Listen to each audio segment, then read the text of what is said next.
Amém, irmãos? Hoje nós vamos parar a sequência, assim como fizemos de manhã, e nós vamos meditar 1 Coríntios, capítulo 12, versículo 26. Texto bem oportuno para esse momento que nós estamos passando, que traz, de fato, várias reflexões da parte do Senhor ao nosso coração. 1 Coríntios 12, 26. Se você encontrar o texto e pudesse, coloque em pé, para que a gente acompanhe a leitura da palavra do Senhor.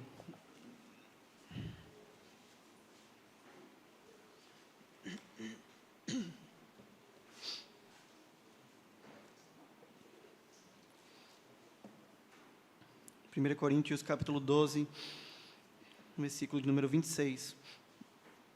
Diz assim a palavra de Deus: de maneira que se um membro sofre, todos sofrem com ele. Mas se um deles é honrado, com ele todos se regozijam. Amém. Pode sentar. Não é preciso que nós falemos com detalhes de tudo o que aconteceu desde ontem, como também no dia de hoje. Os irmãos bem sabem, e uma pergunta que muitos se fazem nesse momento difícil em que nossa cidade, nosso estado também se encontram, é por quê? Muita gente se pergunta isso, por quê? Por que Deus permite isso? Por que essas coisas ruins acontecem? Por que coisas difíceis chegam até nós? Por que a gente, como crente, mesmo assim, nós passamos por coisas assim? Por que a minha casa foi inundada? Por que a casa do meu irmão foi inundada? Por que eu precisei ficar preocupado durante todo um dia? Por quê? Queridos, muitas vezes a gente não vai ter essa resposta.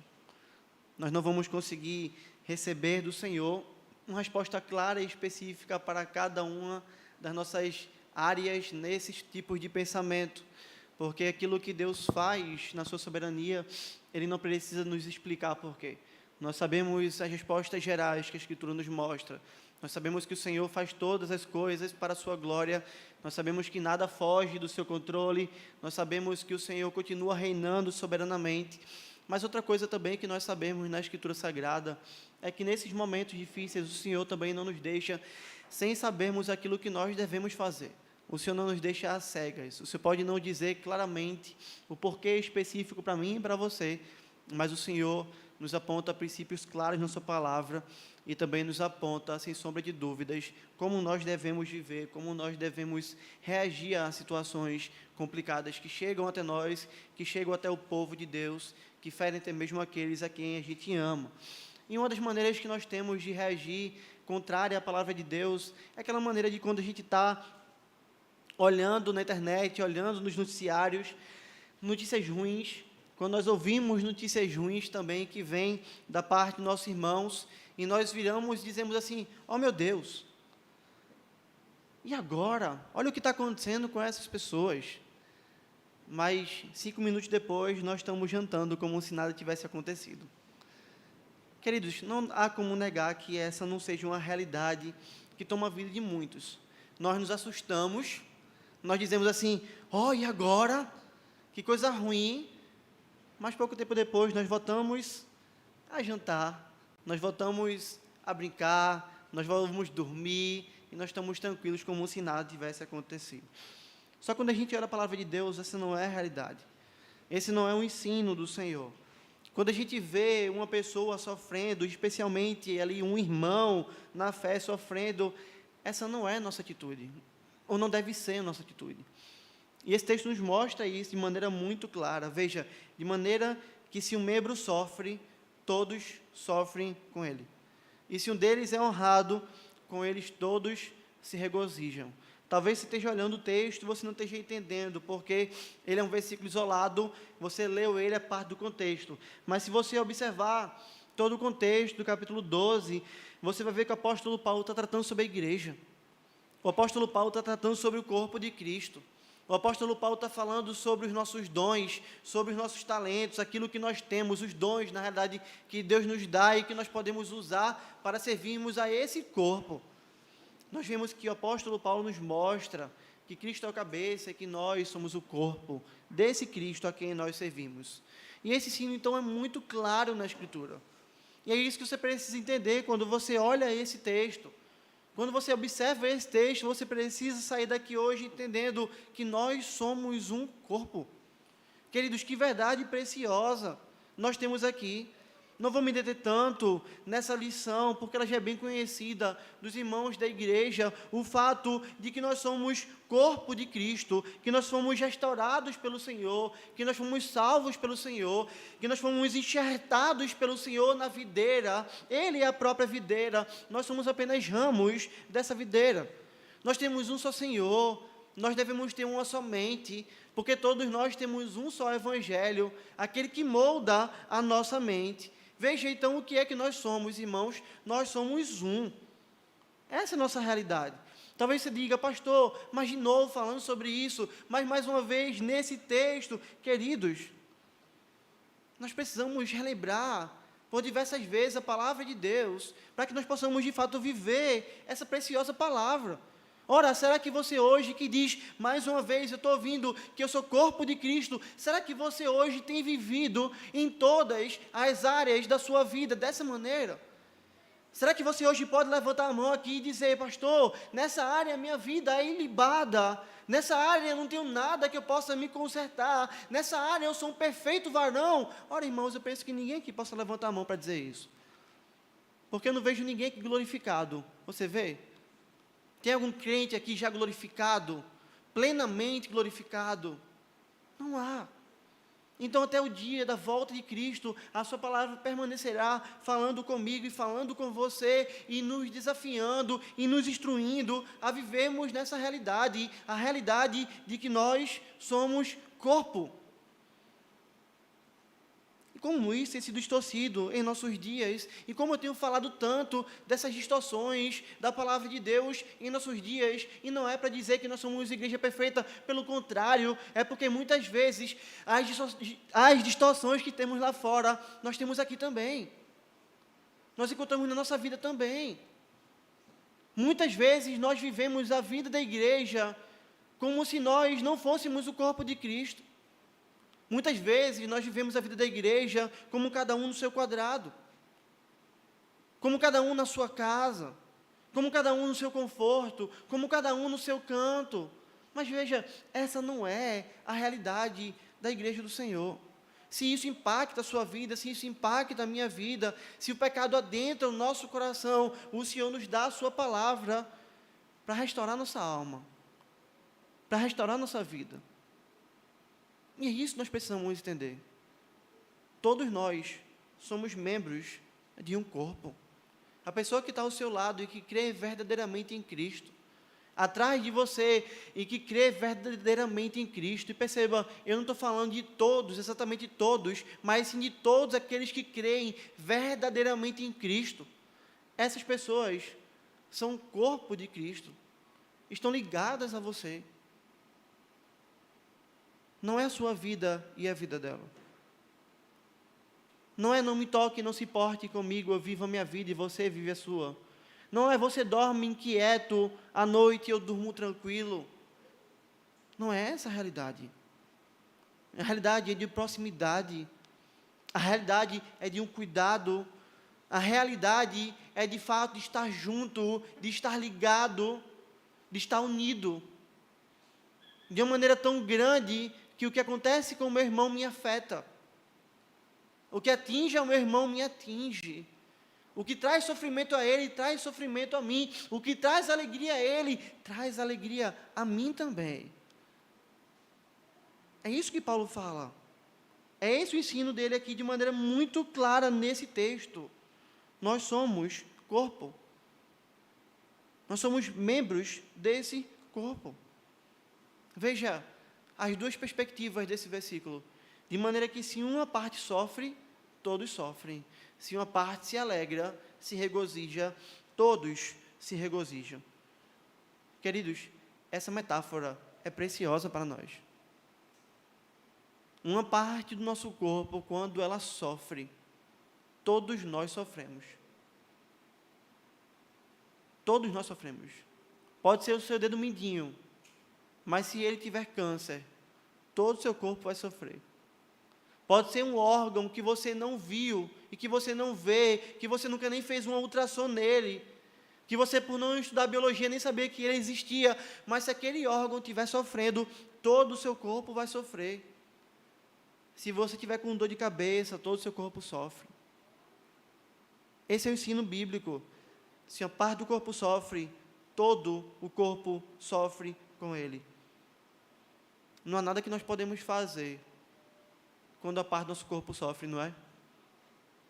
Nós ficamos sem trabalhar, nós ficamos sem estudar, nós muitas vezes não conseguimos dormir por causa de uma dor naquela parte do nosso corpo. E o que é que nós fazemos então? Nós fazemos tudo e absolutamente tudo que está ao nosso alcance para que aquela parte do corpo que está sofrendo seja restaurada, não é verdade? Seja cuidada. Seja ir ao médico e tomar um remédio, seja se submeter a uma cirurgia, às vezes até uma cirurgia muito séria, em que eu vou correr risco de vida, mas veja, se eu não operar o meu pâncreas, eu vou morrer de todo jeito, porque se meu pâncreas morrer, eu morro também. Então eu vou me submeter a uma cirurgia. Ah, mas nessa cirurgia você vai sofrer, você vai sentir muita dor, o pós-operatório seu é terrível, mas você vira para o médico e você vai dizer: opera, doutor. Nós chegamos a um ponto de até mesmo dizer: abre a minha cabeça e opera o meu cérebro, se necessário for. Mexa nessa área, doutor, que é tão séria para mim. Eu sei que eu posso ficar com sequelas o resto da vida, mas mexa, porque ela tem um problema. E eu preciso que esse problema seja restaurado. Eu preciso que esse problema seja resolvido. Nós vamos até a última instância, irmãos. Se for preciso gastar o nosso dinheiro para restaurar uma parte do nosso corpo, nós gastamos, não é? Nós vendemos um carro, nós vendemos uma casa e nós usamos um slogan, né? Um ditado muito famoso: saúde vem em primeiro lugar. Casa vem depois, carro vem depois, mas eu preciso primeiramente cuidar da minha saúde, porque se uma parte do meu corpo está sofrendo, todo o corpo está sofrendo junto. Só que quando Paulo está falando isso, Paulo não está falando de biologia, Paulo não está falando de medicina. Esse não é o foco de Paulo aqui. Quando Paulo está falando isso, ele está falando, sabe do quê? Ele está falando da igreja. Ele está falando de nós. Lembre, é o corpo de Cristo. Então Paulo vai virar, ele vai dizer: se uma parte desse corpo sofre, todo o corpo sofre junto. Se uma parte está doída, todo o corpo sente a essa dor. Pode ser aquele irmão que senta do seu lado todo domingo. Pode ser aquele irmão que senta do outro lado e que você nem tem tanto contato com ele, mas quando você descobre, você sente essa dor. Ora, por que nós oramos nos últimos cultos pelo missionário Cássio? Por que nós oramos pela esposa dele hoje, pelos seus filhos hoje? Muitos aqui nem o conhecem. Mas como é que mesmo sem conhecer uma pessoa, nós oramos por ela, nós sentimos a dor dessa família, nós sentimos a dor daquele homem? O que é que nos une a essa pessoa se nós nem a conhecemos? E perceba, é uma dor que nós sentimos muito maior do que quando a gente sabe: tem um ímpio com câncer no hospital. Nesse momento você pode parar e pensar: tem vários ímpios com câncer no hospital. Tem várias famílias que não conhecem a Deus e que perderam um ente querido hoje. Tem várias crianças órfãs hoje. Mas por que nós sentimos uma dor muito maior quando nós pensamos: partiu um homem de Deus, tem uma família agora enlutada? Por que a gente sente essa dor maior? Porque essa pessoa, ela não é uma pessoa como outra qualquer. Porque essa pessoa é alguém que faz parte do nosso corpo. Porque aquela família que está sofrendo é uma família que faz parte da minha vida, mesmo que eu nem a conheça com profundidade. Porque nós oramos pela vida da filha do pastor Miqueias. Os irmãos nem a conhecem. Porque a gente se preocupa. Ora, tem dezenas de crianças nesse momento na UTI. Mas por que a gente sente mais a dor quando a gente sabe que tem uma criança, filha de um pastor, uma filha da aliança que se encontrava na UTI? Porque aquele ser pequeno faz parte do mesmo corpo que você fazemos. A dor é maior, irmãos, porque essas pessoas fazem parte do nosso corpo. Do corpo do qual nós fazemos parte. O corpo de Cristo. E como nós precisamos cultivar isso como igreja? Sabe por quê, queridos? Porque dentro daquilo que a gente tem visto hoje, na sociedade, do posicionamento, infelizmente, de muitas igrejas, ao redor do nosso país, espalhadas pelo nosso país, até mesmo fora, e nós vimos isso grandemente também na pandemia. Sabe o que é? É que a assistência social traz uma boa imagem para a igreja. É que ajudar aqueles que sofrem fora da igreja traz fama para a igreja, traz destaque para a igreja, joga os holofotes para a igreja. Quantas igrejas, quando fazem ações sociais fora, não são cobertas pela mídia? A mídia vai lá e faz uma reportagem, e coloca no jornal, e transmite até mesmo ao vivo ali, olha o que essa igreja está fazendo, é isso que é ser igreja, é isso que é ter amor pelas pessoas. E veja, não tem nada de errado ajudar as pessoas de fora. Mas quantas igrejas têm no seu ideal, propósito de vida e vida prática, a busca por ajudar aqueles que estão fora? Mas quando você olha para dentro da igreja, você vê a realidade completamente diferente.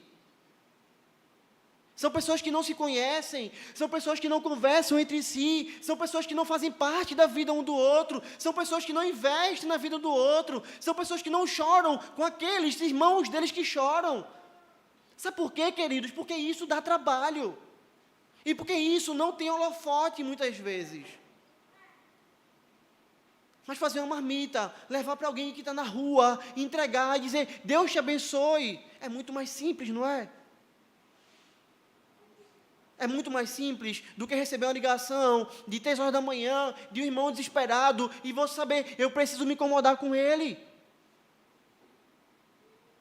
Eu preciso ajudá-lo, eu vou ouvi-lo.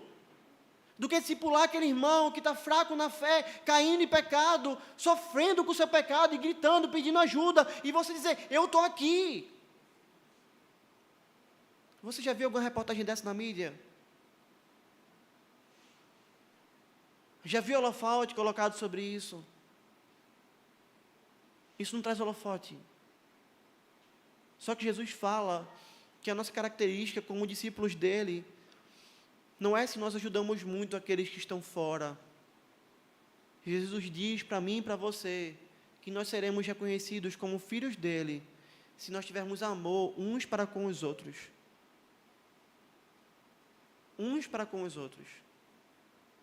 Se o nosso amor, ele não existe, se o nosso cuidado um com o outro, ele não existe, se isso não é uma realidade prática, vivida na nossa vida, não adianta nada a gente ajudar quem está fora, porque a gente quebra a palavra de Deus.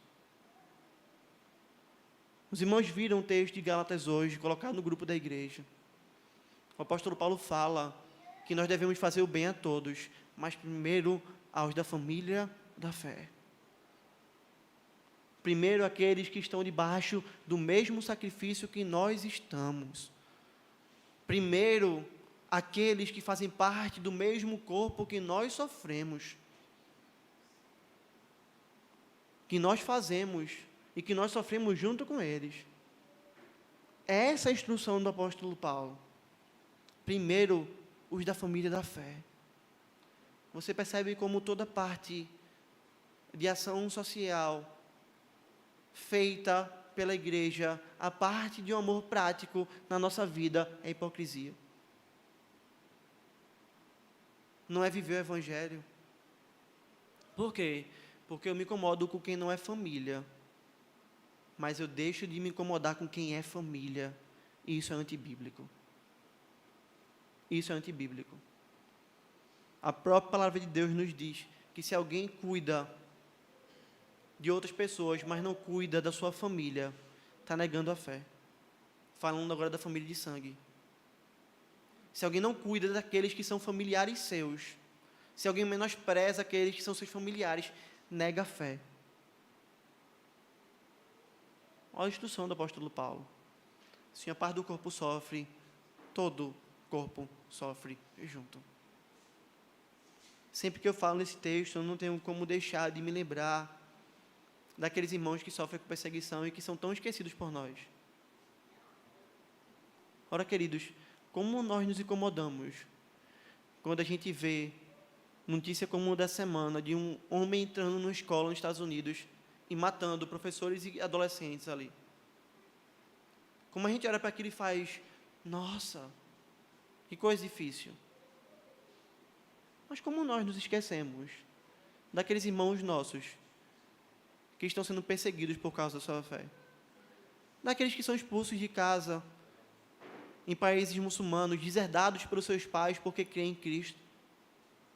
Como nós nos esquecemos das crianças aqui na Colômbia, em abrigos como o do Portas Abertas, que estão lá porque seus pais foram mortos por causa da fé. Como nós nos esquecemos, nossos irmãos na Coreia do Norte, perseguidos por causa da fé. Como nós oramos pouco por essas pessoas.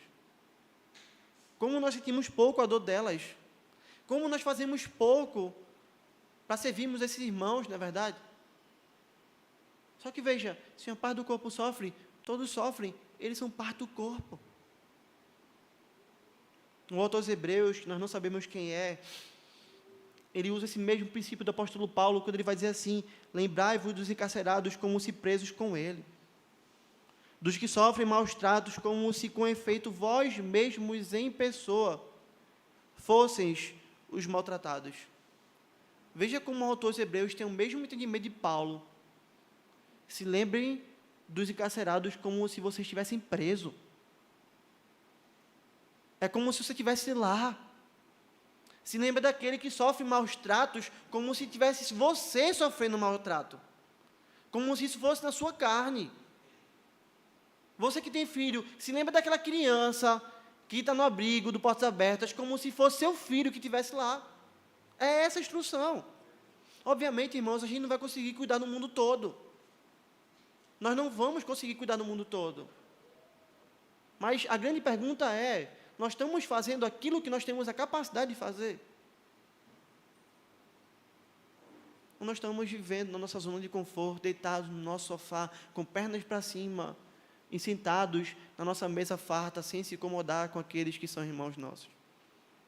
Nossa tendência, eu quero caminhar para fechar esse ponto, é dizer para você que a nossa tendência é muitas vezes, ao invés de nós irmos para fora, para ir para as pessoas que não são crentes, para ajudar elas em primeiro lugar, a nossa tendência, também pecaminosa em lugar dessa, é pensarmos, como é que eu posso ajudar aquelas pessoas de fora, que são da igreja também?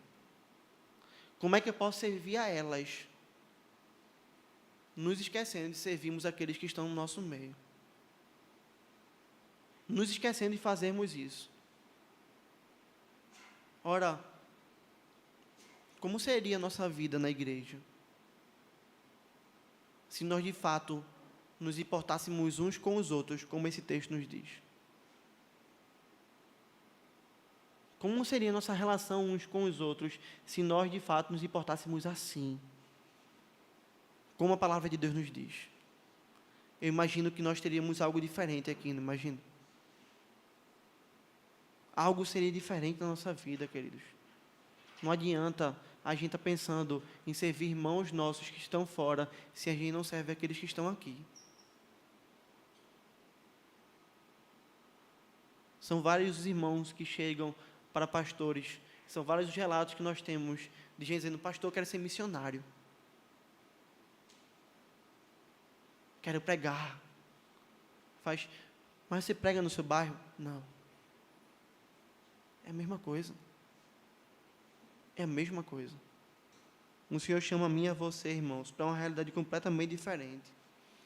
O Senhor nos chama para uma realidade onde a gente se importa, de fato, uns com os outros. Para uma realidade onde o nosso primeiro pensamento de ajuda deve ser o povo de Deus. Nosso cuidado deve estar dirigido ao povo de Deus. Isso física e espiritualmente. E veja, nossa fé é colocada à prova em momentos como o desse sábado. Percebe isso? A nossa responsabilidade com o Senhor é colocada à prova em momentos como nesse sábado. Como foi seu sábado? Como você viveu esse sábado? Será que esse sábado para você foi apenas mais um dia chuvoso, de clima gostoso, de cobertas, filme com pipoca, junto com a sua família, e não há pecado nisso? Mas será que seu sábado foi apenas isso? Foi o sábado em que você pensou, eu vou dormir mais, eu vou descansar, eu vou aproveitar? Ou será que esse sábado foi um sábado também de angústia para você? De preocupação, dizer, como é que estão os meus irmãos na igreja? Será que a casa de algum irmão meu foi atingida? Como é que estão os meus irmãos?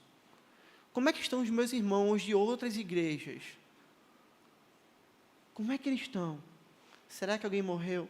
Será que alguém precisa de ajuda? Será que alguém precisa ser levado no hospital? Será que eu posso fazer algo?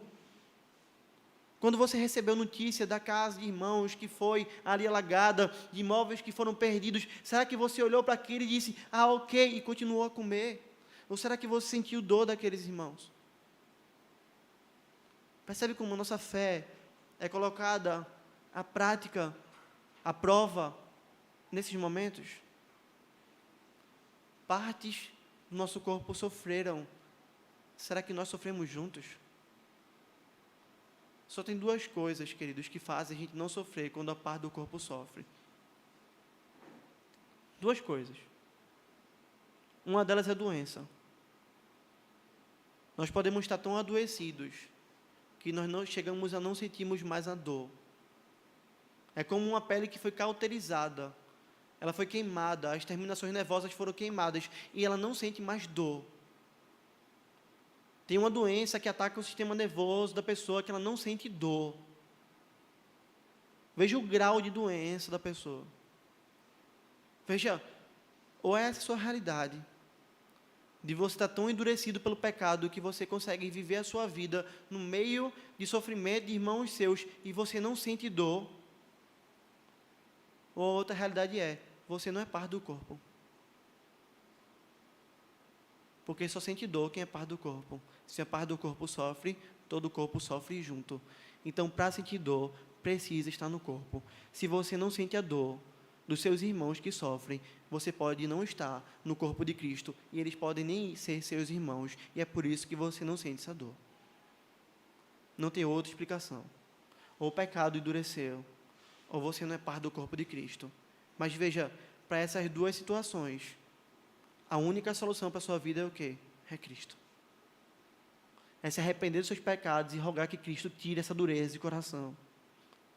Ou é se voltar para o Senhor hoje, dizendo, Senhor, eu reconheço que não sou parte do teu corpo. Eu entendo isso hoje. O que eu vivia, Senhor, é uma religião apenas. Falsa. Sem fundamento. É só ir à igreja. Mas hoje eu entendo que eu preciso de Ti e se arrepender dos seus pecados e se render a Cristo. Porque, querido, não tem como viver o Evangelho sem sofrer com aqueles irmãos nossos que sofrem. Não há como. Não há. Ou a gente vive doente, ou a gente não vive o Evangelho. O que Paulo está falando aqui não é uma opção. Veja, não é de maneira que se um membro sofre, talvez os outros sofrem. Não. Todos. Paulo usa essa palavra, todos sofrem. É sem exceção. Desde o novo convertido até aquele que já tem 40 anos de igreja. Todos sofrem com aqueles que sofrem. Mas o Evangelho não é só tristeza. A caminhada junto da vida cristã não é só sofrimento. É também alegria. Porque Paulo vai dizer aqui, e se um deles é honrado, com eles todos se regozijam. Parece fácil, não é? Não parece agora mais fácil? Mais simples? Veja, sofrer eu não gosto, mas me alegrar eu gosto. Parece mais fácil. Seria, se não existisse pecado no nosso coração. Porque, queridos, quantas vezes, em vez de nós nos alegrarmos com os irmãos que se alegram, o nosso coração não é tomado de inveja, porque aquilo que está acontecendo com o meu irmão não está acontecendo comigo. Veja como nós somos maus, nós temos a capacidade disso. Meu irmão conquista algo na vida, meu irmão é abençoado pelo Senhor, em vez de olhar e dizer, glória a Deus, aleluia, que bênção, e algumas vezes nós conseguimos fazer isso, mas por outras vezes nosso pecado nos engana, em vez de olhar e dizer, que bênção, eu digo, mas por que não é comigo, Senhor? E às vezes é aquela coisa que você está orando há muito tempo para acontecer e não acontece, mas acontece com um irmão seu, que mal ora por aquilo, e Deus vai lá e o abençoa, e você diz, mas Senhor, cadê eu? O Senhor se esqueceu de mim. Por que não comigo? O Senhor não vê meu sofrimento. O Senhor não vê o quanto eu padeço, por que não comigo? Ora, será que esse não era o sentimento de Ana, talvez? Orava, pedindo, Senhor, me dá filhos, e Deus não dava. Imagina ali mulheres engravidando, ao lado dela, ao redor dela, e talvez em vez de se alegrar, será que ela não dizia, mas por que não eu? Por que Deus não olha para mim? Nós não sabemos se havia isso no coração dela, mas nós sabemos que, de fato, por algumas vezes, coisas assim terríveis e tenebrosas assolam nossa vida. A inveja, a falta de satisfação, o orgulho, o amor próprio, a falta de amor pelo meu irmão. Tudo isso tira o meu foco de me alegrar com aquele irmão, quando ele é abençoado. Eu estou desempregado. O meu irmão também estava, mas se ele arrumou um emprego, não é porque eu não tenho, é porque Deus o deu, que eu devo me alegrar. Veja como isso é difícil. Eu continuo sem ter. Eu continuo com dificuldade de pagar as minhas contas. Eu continuo ralando atrás de emprego. Mas naquele momento, eu sou chamado a me alegrar com aquele irmão. A abandonar toda a minha tristeza, a deixá-la de lado e a fazer daquele momento de preciosa alegria, porque mesmo que eu não tenha, o meu irmão tem, e eu louvo a Deus porque Deus tem cuidado da vida dele dessa maneira e de maneira diferente da minha vida, mas Deus tem cuidado da minha vida também. Às vezes isso não é emprego, às vezes isso não é filho, às vezes isso é relacionamento. Quantos jovens na igreja, em vez de se alegrarem quando alguém começa a namorar, noiva, vai casar, param e pensam, a minha hora nunca chega, né, Senhor? E cadê eu, Deus? Olha o ensino bíblico, olha o que é ser corpo. Se um membro é honrado, todos, não tem exceção também, com ele se regozijam, com eles se alegram, com eles festejam. Isso é maravilhoso, irmãos. Se meu irmão é honrado, eu me alegro com ele, porque eu sou parte do mesmo corpo que ele, e a alegria dele toma o meu coração também. Não é assim que acontece com o nosso corpo? Quando você se alegra, é só um lado do seu corpo que se alegra, ou é todo o seu corpo? Quando você se alegra e você pula de alegria, você diz, eu só vou pular com o pé direito, e o esquerdo não vai pular, porque o esquerdo não se alegrou. Quando nós nos alegramos, nosso corpo inteiro se alegra. E é assim a vida da igreja. A nossa vida, irmãos, é um mix de tristeza e um mix de alegria. Eu choro com quem chora, eu me alegro com quem se alegra.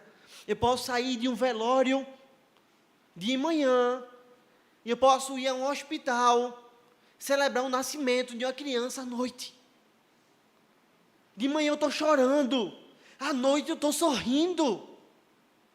Porque agora uma parte sofre, mas agora uma parte se alegra. E isso é grande bênção, e isso é o Evangelho. E essa é a vida da igreja, irmãos. Essa é a nossa vida. Não há outra a parte dela. Essa é a nossa vida. Quando o irmão é disciplinado, nós nos entristecemos com ele. É momento de lágrimas nos olhos para a igreja. Mas quando o irmão é restaurado, nós nos alegramos com esse irmão.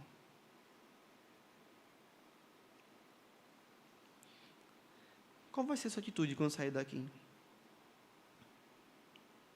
Entendendo isso. Será que você vai sair daqui hoje e você vai dormir até pensando nisso, mas quando acordar amanhã parece que nada aconteceu? Será que vai ser assim? Será que esse vai ser apenas mais um daqueles sermões de domingo que caem no esquecimento?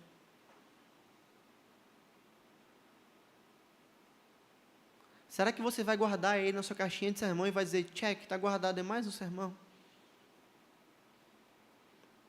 Queridos, não é isso que o Senhor espera de nós.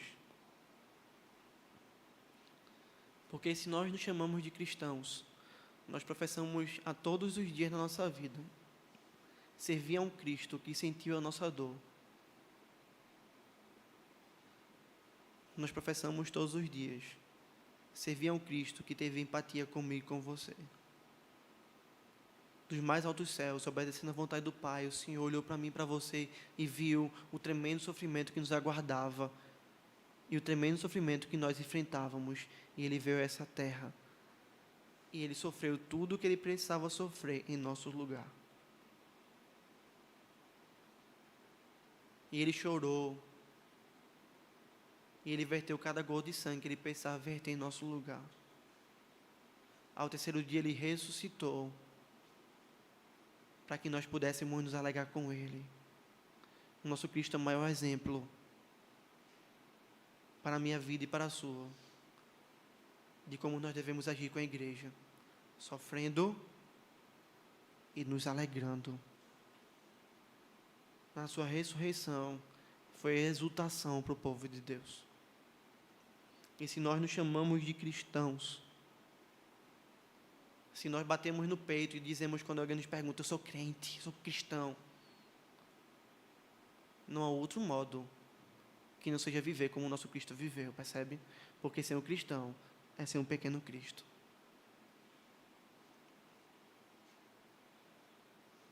Não há como a gente viver sem se importar.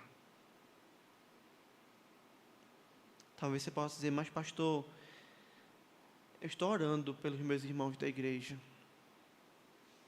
É uma bênção, irmãos. Orem. Não deixe de orar. Mas se além de orar, a gente pode fazer algo, e nós não fazemos, nós erramos contra o Senhor. Tiago nos diz isso. Se um irmão ou uma irmã estiverem encarecidos de roupa, é mais atual do que o jornal de hoje, não é? Se o irmão ou irmã estiverem carecidos de roupa e necessitados de alimento cotidiano, e qualquer dentre vós lhes disser, ide em paz, aquecei-vos, sem contudo lhes dar o necessário para o corpo, qual é o proveito disso? Se tem um irmão que está necessitando de roupa, e você disser para ele assim, olha, vou orar por você. E você tem um casaco lá que você poderia dar para ele. Qual o proveito disso? Uma coisa é a gente não ter.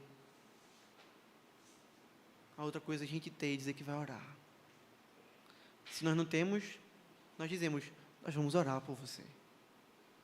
Se nós temos, nós precisamos cuidar, queridos. Não é errado ter muito dinheiro. Não é errado comprar um bom carro, viajar, ir para restaurante. Não é errado você ir para Disney. Mas ter um irmão na igreja passando necessidade, se tem irmão na igreja passando fome, e nós estamos gastando nosso dinheiro em coisas que não são necessárias, nós erramos contra o Senhor. Porque nós não estamos nos importando com aqueles irmãos que sofrem.